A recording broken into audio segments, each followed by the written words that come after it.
Hi everyone, it's Rob Watson, the module leader for TECH1502 Introduction to Community Media. This is the fifth video summary of the fifth lecture that you're going to be undertaking as part of your course.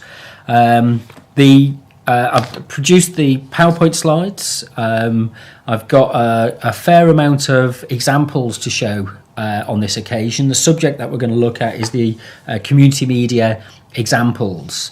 We're going to go through looking at some different types of community media and then think about a kind of framework of analysis that we can start to look at and start to use in some of our later work to come up with a sense of on what basis is the examples of community media that we look at, how does it work and what do people get out of it. So the areas I've made a set of notes with the background reading and the links, and if there's any diagrams that are going to be used in the slides, I've included them as well. So you'll be able to, this is available on the wiki already, via the wiki already, so you can download this and read it in advance. Remember, if you need to convert it to a Word document, that should be possible. You should use the latest version of Adobe Reader for that. Acrobat Reader for that.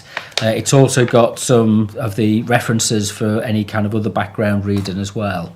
So the key issues that we're going to look at, we're going to look at the idea of community radio and look at some different examples of community radio and how they sit outside of kind of mainstream patterns of radio, mainstream styles of radio, and what they do that are different. We're going to look at what's called hyperlocal media, so the sense that people are producing news and information for their locality. Usually it's their postcode or a small area in their part of their town, and how people use maybe online networks, so virtual communities, the kind of Facebook style groups that give people an opportunity to interact about issues that they're interested in around areas that they're interested in. And this ties in with some of the debates and discussions that we'll start to open up with about the idea of, say, citizens journalism and the idea of how the kind of journalistic practices are changing. So they're becoming the change from the professionalised medias to the kind of what's thought of as the amateur media. And you get the idea of user-generated content. So people are producing content and using it as part of news, news reports. It's very common now for us to see footage that's been captured on a dashboard of a car or the helmet of a cyclist, that kind of thing. It's the user-generated content is becoming news, has been news for a while, but it's becoming very common. We'll look at some stations and we'll look at the way that these community media groups enhance and encourage a sense of participation. So we'll look at some community radio stations that operate in different parts of the country and they look at different things.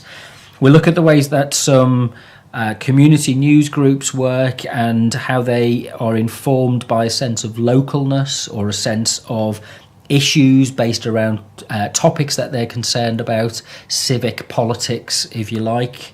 We'll also look at the idea of kind of community filmmaking. And this is something that I really want to get into more because, and with John's help with the Doc Media Month, this should be really fascinating and start building up a database and collaborating to look at how filmmaking is, the idea of community filmmaking is growing and developing as the technology of using cameras changes and as the ability to share films online through YouTube and Vimeo and things like that, as they change as well. So we'll look at the idea of how we can how communities are able to represent themselves and speak for themselves through the use of radio, through the use of written forms of journalism, through the use of websites and social media sites, and through the use of films and online movies for what they do. And then what we'll do is we'll put this into we'll ask some questions about how we can analyse this and a potential framework which we'll come back to and we'll keep coming back to examine on what basis do these things work and how are they structured and can they be sustained. One of the questions we'll be asking in depth in the second year of your studies is what makes for sustainable communities.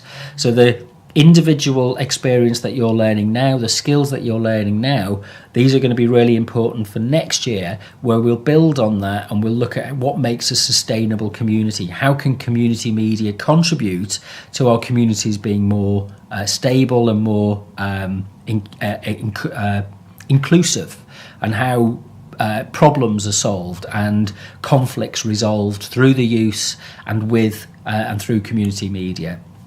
So these are the kind of building blocks that will help us next year.